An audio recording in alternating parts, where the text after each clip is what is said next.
চাচ্ছিলাম না আসলে দাঁড়াতে, কিছু কথা রেকর্ডে রাখতে হবে, সেই জন্য দাঁড়ানো।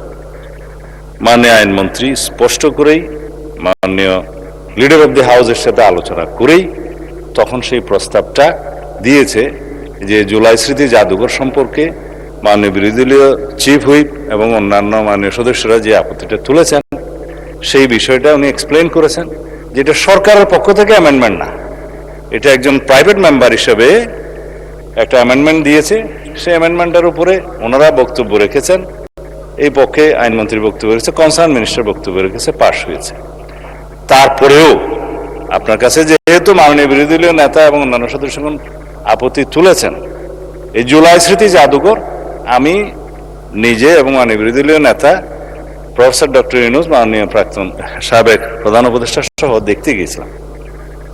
এটা জীবন্ত জাদুঘর, এটা জীবন্ত ঘর, জাদুঘর নয়।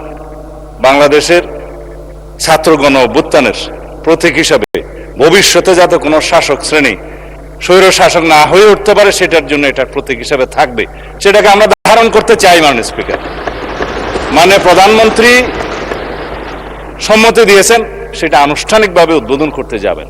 এটাকে স্ট্রেনথেন করা দরকার, জাতির ইতিহাসকে ধারণ করা দরকার, এবং যাতে আর কোনো সময় হাসিনার মতো ফ্যাসিস্ট স্বৈরশাসক বাংলাদেশে উৎপত্তি না হয়, উৎপাদন না হয়, সেজন্য এই জাদুঘরকে আমরা সেভাবে সংরক্ষণ করতে চাই। 1971 থেকে শুরু করে 2024 পর্যন্ত, তারপরে পর্যন্ত সমস্ত ইতিহাসকে এখানে ধারণ করা হয়েছে, আরো উন্নয়ন করা হবে। মাননীয় স্পিকার, মাননীয় বিরোধী দলীয় চিফ হুইপ যেটা বলেছেন, এটাকে অটোনোমাস বডি হিসেবে রাখা যায় কিনা সে ব্যাপারে তো আলোচনা হতে পারে। আমাদের শাহবাগ জাতীয় জাদুঘর সহ অন্যান্য জাদুঘর যেগুলো আছে সেটা কিভাবে পরিচালিত হয়, কিউরেটর কিভাবে থাকে। সাবেক একজন উপদেষ্টা গত ইন্টারিম গভর্নমেন্টের, তিনি খুবই পারদর্শী, সম্ভবত উনি এখনো কিউরেটর হিসেবে আছেন। আমরা তো পরিবর্তন করিনি মাননীয় স্পিকার। যদি এরকম অবদান রাখার মতো আরো কোনো বিশেষজ্ঞ থাকে, বিভিন্ন কমিটিতে ধারণ করা যায়। তবে কেউ পদত্যাগ করলেই কেবল সেই পদ হারাবে, সরকারের ক্ষমতা থাকবে না তাকে অপসারণ করার, সেই জন্য একটা প্রভিশন আনতে হয়েছে, সেটা মাননীয় সদস্য বিরোধী এনেছেন।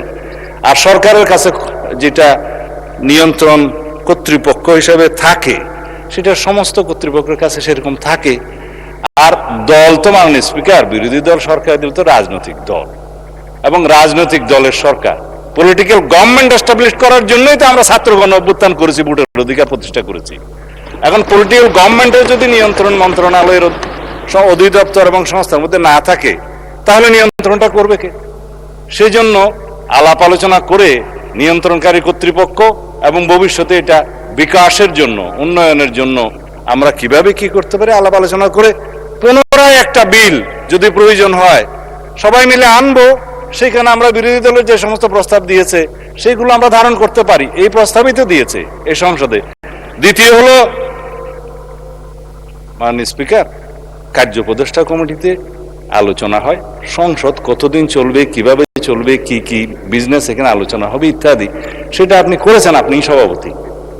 কিন্তু জাতীয় সংসদের এই অধ্যাদেশগুলো, উত্থাপিত অধ্যাদেশগুলো নিয়ে পরীক্ষা নিরীক্ষা করে রিপোর্ট দেওয়ার জন্যই এই বিশেষ কমিটি, জাতীয় সংসদ কর্তৃক গঠিত বিশেষ কমিটি।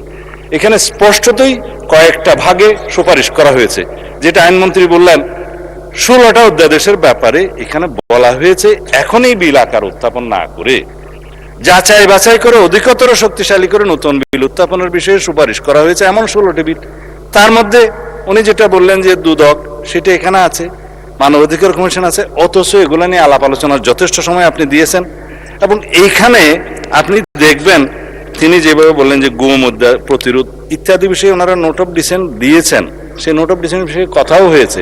কিন্তু বিলটা যখন আসবে তখন আলাপ আলোচনা করেই আসবে পরবর্তীতে, সেখানে ওনারা ওনাদের মতামত দিবেন, সংশোধনী দিবেন, আলাপ করব আমরা।